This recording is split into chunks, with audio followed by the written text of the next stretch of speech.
As a 28-year-old woman, I found myself in a challenging situation involving my 26-year-old sister and my 29-year-old boyfriend. My sister's wedding was fast approaching, and I began to notice that her behavior around my boyfriend was becoming increasingly peculiar.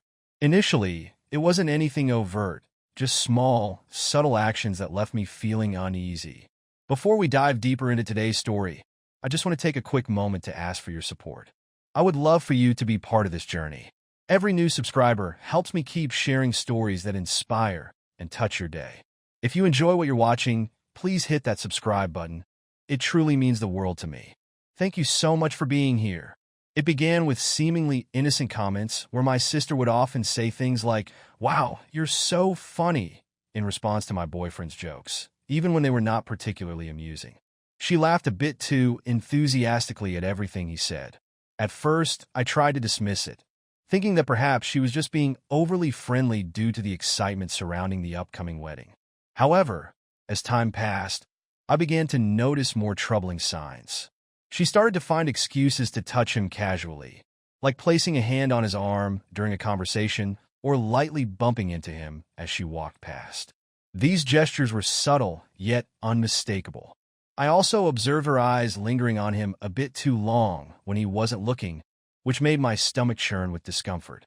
One evening, after we returned home from a family dinner where my sister had been particularly flirtatious, I decided to talk to my boyfriend about it. I turned to him and asked, "Did you notice how Sarah was behaving tonight?" He looked at me with confusion and replied, "What do you mean?" I then explained the behaviors I had observed: the excessive laughing, the unnecessary touching, and the lingering glances. He listened, but after a moment, he simply shrugged and said, "I think you're overthinking it. She's probably just excited about the wedding. It's harmless." Despite his reassurances, I couldn't shake the feeling that something wasn't right. The situation didn't feel harmless to me at all. Despite my boyfriend's reassurances, I couldn't shake the feeling that something was off, so I decided to keep a closer eye on things, hoping that I was just overreacting and that my suspicions were unfounded. But the next few weeks were tense. Every time we were around my sister, I found myself constantly watching her, noticing every little thing she did. It became clear that she was always trying to position herself near my boyfriend. She would often sit next to him whenever she could, and she seemed to find endless excuses to ask for his help with wedding-related tasks, even when I was standing right there. One day, we were all at my parents' house for a family barbecue. At one point, I went inside to use the bathroom, and when I returned, I saw something that made my heart sink. My sister and my boyfriend were talking quietly in a corner of the yard, standing unusually close to one another. My sister was giggling at something he said, a sound that made my stomach churn with unease. The moment they noticed me, they quickly stepped apart, and my sister walked away as if nothing had happened. I felt a wave of nausea and anger, but decided not to confront them on the spot, not wanting to create a scene at a family gathering. Instead, I waited until we got home that night. When we were alone, I tried to approach the topic as calmly as I could. I asked my boyfriend what he and my sister had been discussing earlier. He seemed surprised by my question and explained that they were just talking about some wedding details like the music selection. His response didn't satisfy me. I couldn't help but question why such a simple conversation required them to stand so close together. He sighed, clearly frustrated, and tried to dismiss my concerns. He assured me once again that nothing was going on, insisting that my sister was just being friendly. But by this point, I couldn't hold back my feelings any longer.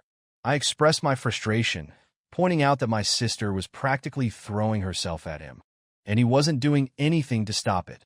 My words seemed to hurt him, and he looked at me with a pained expression, asking what exactly I expected him to do. He reminded me that she was my sister, and he was simply trying to be polite. Telling her to back off seemed out of the question to him.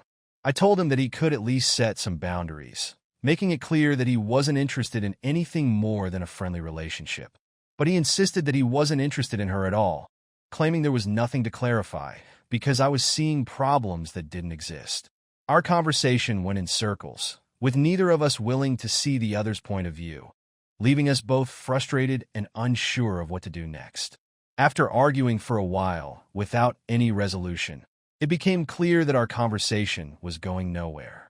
My boyfriend kept insisting that I was just imagining things, and no matter how hard I tried, I couldn't get him to see what was so painfully obvious to me. In the end, we both went to bed feeling angry and frustrated, with the issue still unresolved. The following day, I realized that I needed to confront my sister directly.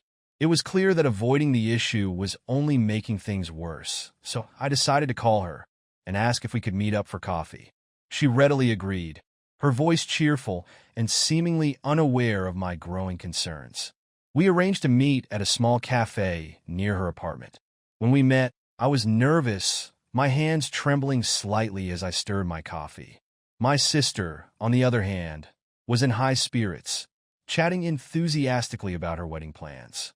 She seemed completely oblivious to my discomfort, which only made the situation more difficult for me. After a few minutes of listening to her talk, I realized I couldn't hold it in any longer. I interrupted her mid-sentence, my voice betraying the seriousness of what I was about to say. I told her that we needed to discuss something important. My sister, caught off guard by the sudden shift in tone, looked at me with surprise and asked, "What's wrong?" Taking a deep breath to steady myself, I began to explain. I told her that I had noticed how she had been behaving around Tom, my boyfriend, and that it was making me uncomfortable. I mentioned the flirting, the casual touches, and the lingering looks, things that had been bothering me for some time. I emphasized that her behavior needed to stop. As I spoke, I watched her face transform through a range of emotions. At first, there was surprise, then confusion, and finally anger. She demanded to know what I was talking about, vehemently denying that she had been flirting with Tom at all. I refused to back down, insisting that she had been doing precisely that, whether she realized it or not.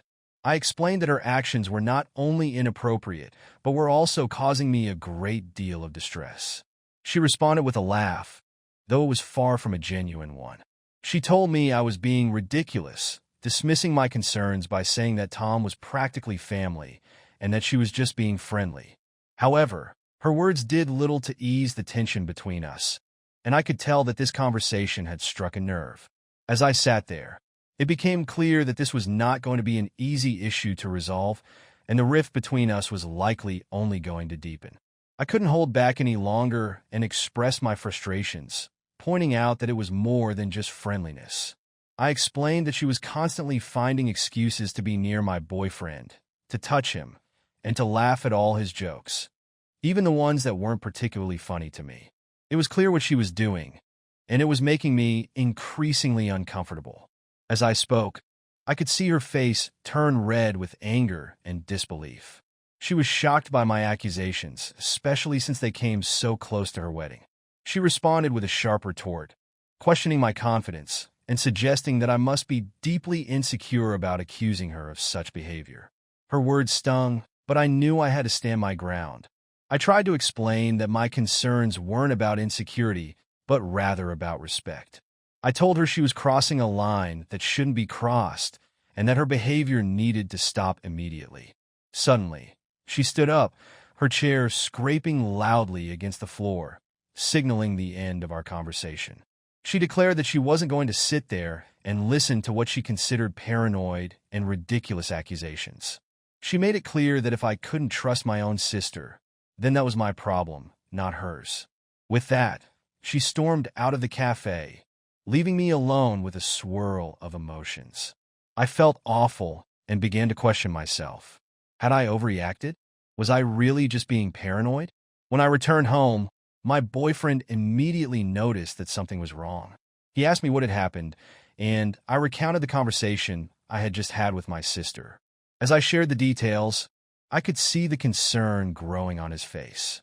When I finished, he let out a heavy sigh and told me that he thought I had made a big mistake. He was worried that Sarah would be deeply hurt, especially with her wedding just around the corner.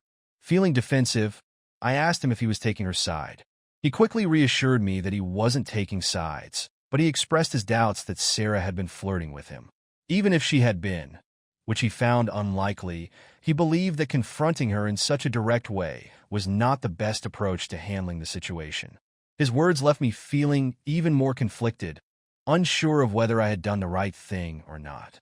As I felt tears welling up in my eyes, I couldn't help but ask, so what was I supposed to do? Just ignore it? The frustration and hurt were clear in my voice. Sensing my distress, my boyfriend walked over and gently wrapped his arms around me.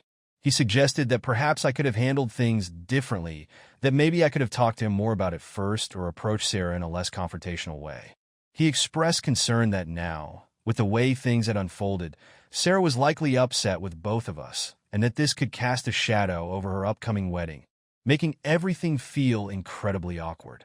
Feeling overwhelmed, I pulled away from his embrace and questioned him. So, this is all my fault? I needed to understand if he truly believed that I was to blame for the situation.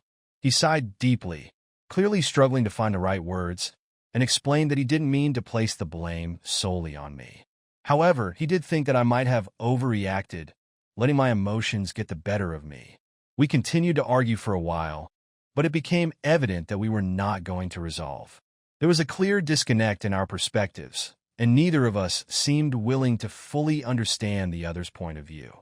Eventually, he decided to go to bed, leaving me alone with my swirling thoughts and doubts. The days that followed were filled with tension.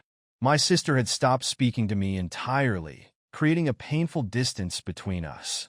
My parents, having noticed Sarah's distress, called me, wanting to know why she was so upset. I tried to explain the situation to them, but I could tell from their responses that they, too, believed I had overreacted. As the wedding day drew closer, I found myself increasingly uncertain about what to do. I was supposed to be a bridesmaid, an important role that now felt more like a burden. I wasn't even sure if Sarah still wanted me to be part of her big day. My boyfriend, on the other hand, was still invited, and he suggested that we both attend to show that there were no hard feelings. But the thought of standing there, watching my sister walk down the aisle while knowing how angry and hurt she was, made me feel physically ill. The entire situation had become a tangled mess, and I didn't know how to untangle it without causing even more pain. Several times I tried to phone Sarah, but she didn't answer. She never answered when I left voicemails apologizing and stating we should have spoken. I even visited her flat, but she closed the door. My anxiety grew as the wedding day drew near. Though I wasn't convinced, my partner kept urging me to let go, that everything would blow over. In a dream, I showed up for the wedding, and everyone turned to stare at me, pointing and murmuring. I woke up shaking coldly. Following my confrontation with Sarah, things deteriorated when she told our mother about my allegations. She became quite irate. She called me, screaming about how, right before Sarah's wedding, I could be so selfish and worried.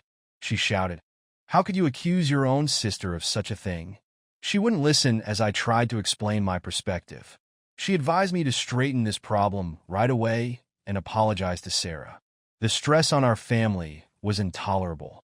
Sarah still avoids talking to me, and right now my parents are offended as well. Tom, my partner, persisted in telling me I was exaggerating, which just made me more depressed and irritated. I visited my parents' place to try to straighten things out 1 week before the wedding. I heard subdued voices coming from the side of the house. As I got to the front door, intrigued, I strolled to the garden and stopped in astonishment at what I saw. There, Sarah and Tom were partly concealed behind a big plant, locked in a passionate hug. They kissed firmly. Sarah's legs were wrapped around Tom's waist. His hand was beneath her top. They were so completely absorbed in one another that they failed even to see me standing there. I thought I had been given a stomach punch. All the air left my lungs, and for a minute, I was unable to move or talk as the reality of what I was witnessing began to sink in. A powerful wave of anger and betrayal surged through me.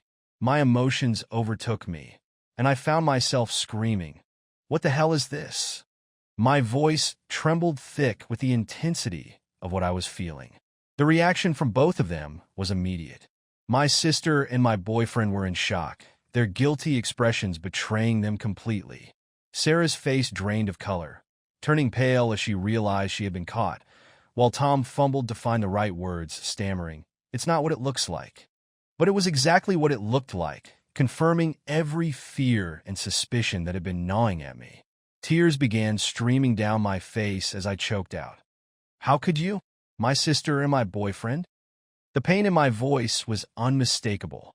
Sarah, too, began to cry, her voice quivering with regret as she tried to apologize. I'm so sorry, she sobbed, struggling to explain. We didn't mean for this to happen. But I couldn't stand to hear any of their excuses. The betrayal was too deep, too raw. Without another word, I turned and fled, running back to my car. Their desperate calls for me to return fell on deaf ears as I drove away, my mind spinning with disbelief and hurt. As I sped away, my phone began to ring repeatedly. First Tom, then Sarah, and finally my mom.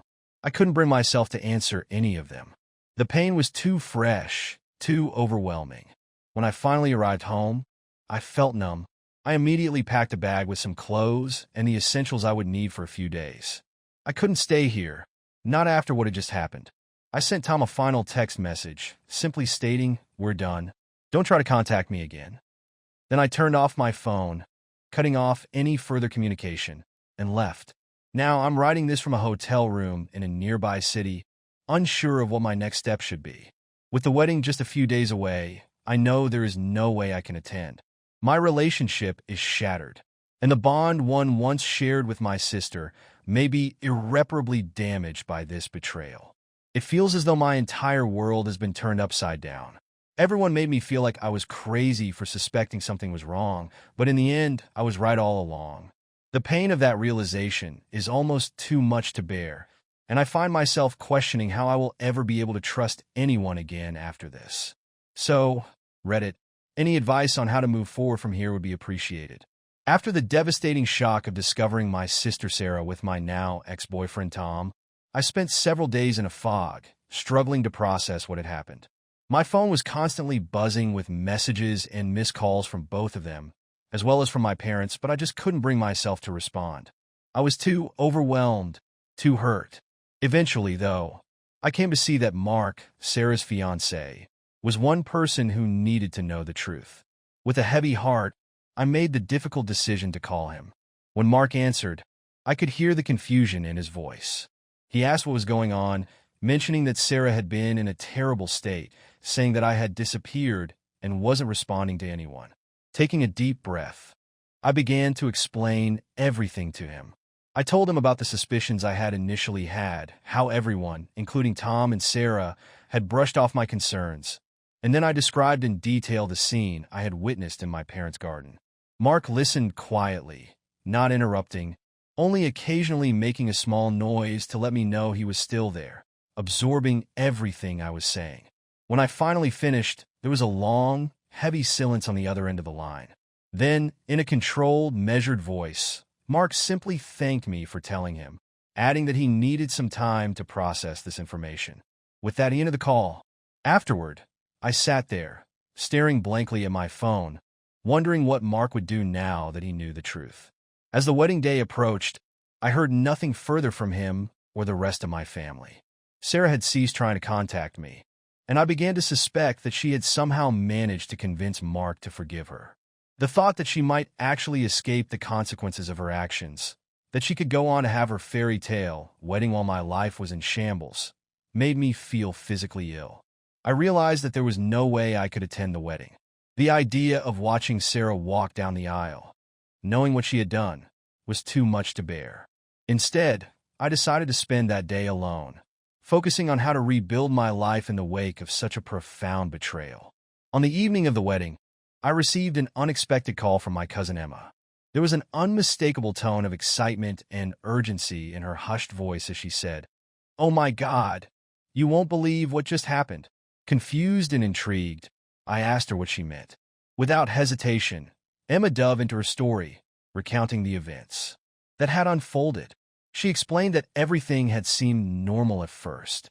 Sarah had looked stunning in her wedding dress, and Mark had been standing at the altar, ready for the ceremony to begin. But when it came time for the vows, Mark had unexpectedly stepped forward and announced that he had something to say. My heart began to race as I listened to Emma describe the scene. Mark, in front of everyone, declared that he couldn't go through with the wedding. He told the guests that he could not marry someone who had betrayed her own sister and devastated her life by getting involved with her boyfriend. Emma continued recounting how Sarah had turned completely pale at Mark's words.